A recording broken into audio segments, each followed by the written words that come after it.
यह प्रार्थना में अच्छे शब्दों का प्रयोग करना सीखने का अनुरोध नहीं था। यह ब्रह्मांड के परमेश्वर के साथ बेहतर ढंग से जुड़ने का तरीका सीखने का अनुरोध था, उसे जानने और उससे बात करने का तरीका समझने का।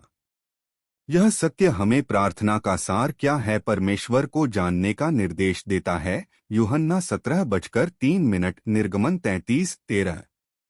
प्रार्थना आपके हृदय की बात परमेश्वर के साथ साझा करने का एक तरीका है, ठीक वैसे ही जैसे आप किसी मित्र के साथ करते हैं।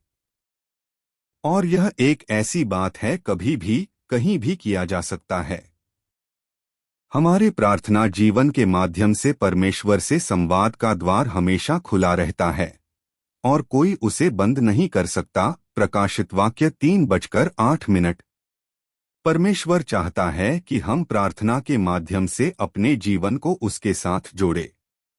वह चाहता है कि सभी को यह एहसास हो कि वह एक सहज परमेश्वर है।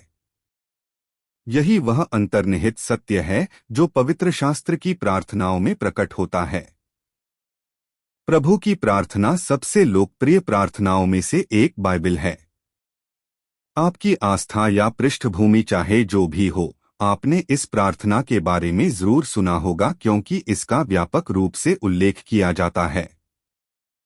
ईसा मसीह ने अपने शिष्यों को इसी तरह प्रार्थना करने का निर्देश दिया था और यह एक ऐसी प्रार्थना है जिससे हम भी सीख सकते हैं। इसलिए इस प्रकार प्रार्थना करो। हे हमारे स्वर्गीय पिता, तेरा नाम पवित्र माना जाए, तेरा राज्य आए, तेरी इच्छा जैसे स्वर्ग में पूरी होती है वैसे पृथ्वी पर भी हो। आज हमें हमारी रोजी रोटी दे, और जैसे हम अपने अपराधियों को क्षमा करते हैं वैसे ही तू भी हमारे अपराधों को क्षमा कर, और हमें परीक्षा में न ला परंतु बुराई से बचा, क्योंकि राज्य, पराक्रम और महिमा सदा तेरे ही हैं। आमीन। मत्ती 6:9-13। हो सकता है कि आपने ये शब्द कई बार सुने हों, लेकिन इस प्रार्थना में उससे कहीं अधिक खजाना छिपा है जितना हम पहली नजर में समझ सकते हैं। हमारे पिता।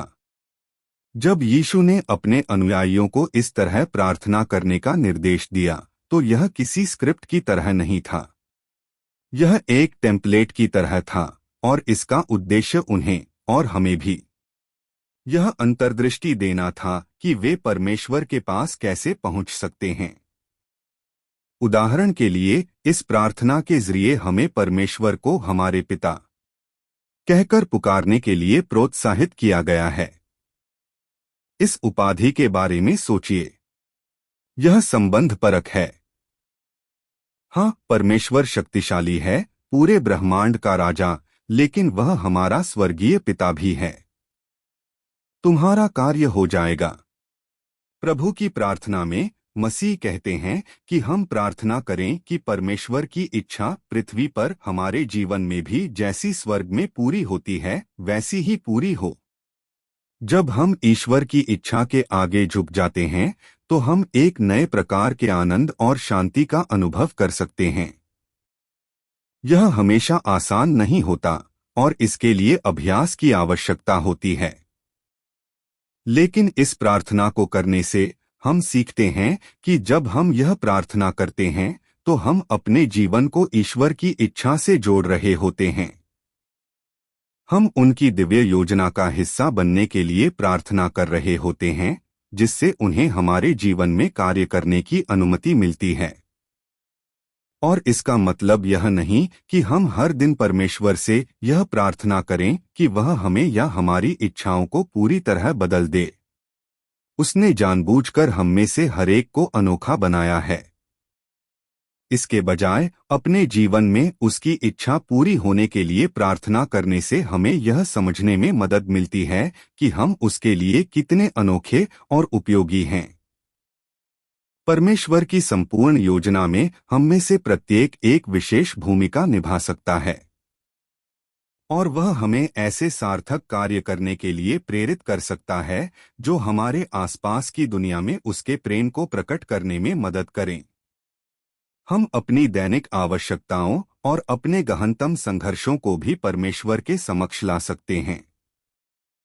यह ईश्वर की उपस्थिति में आत्ममंथन करने का हमारा अवसर है। हम अपने सारे भय, चिंताएं, कुंठाएं, आशाएं, इच्छाएं, जो कुछ भी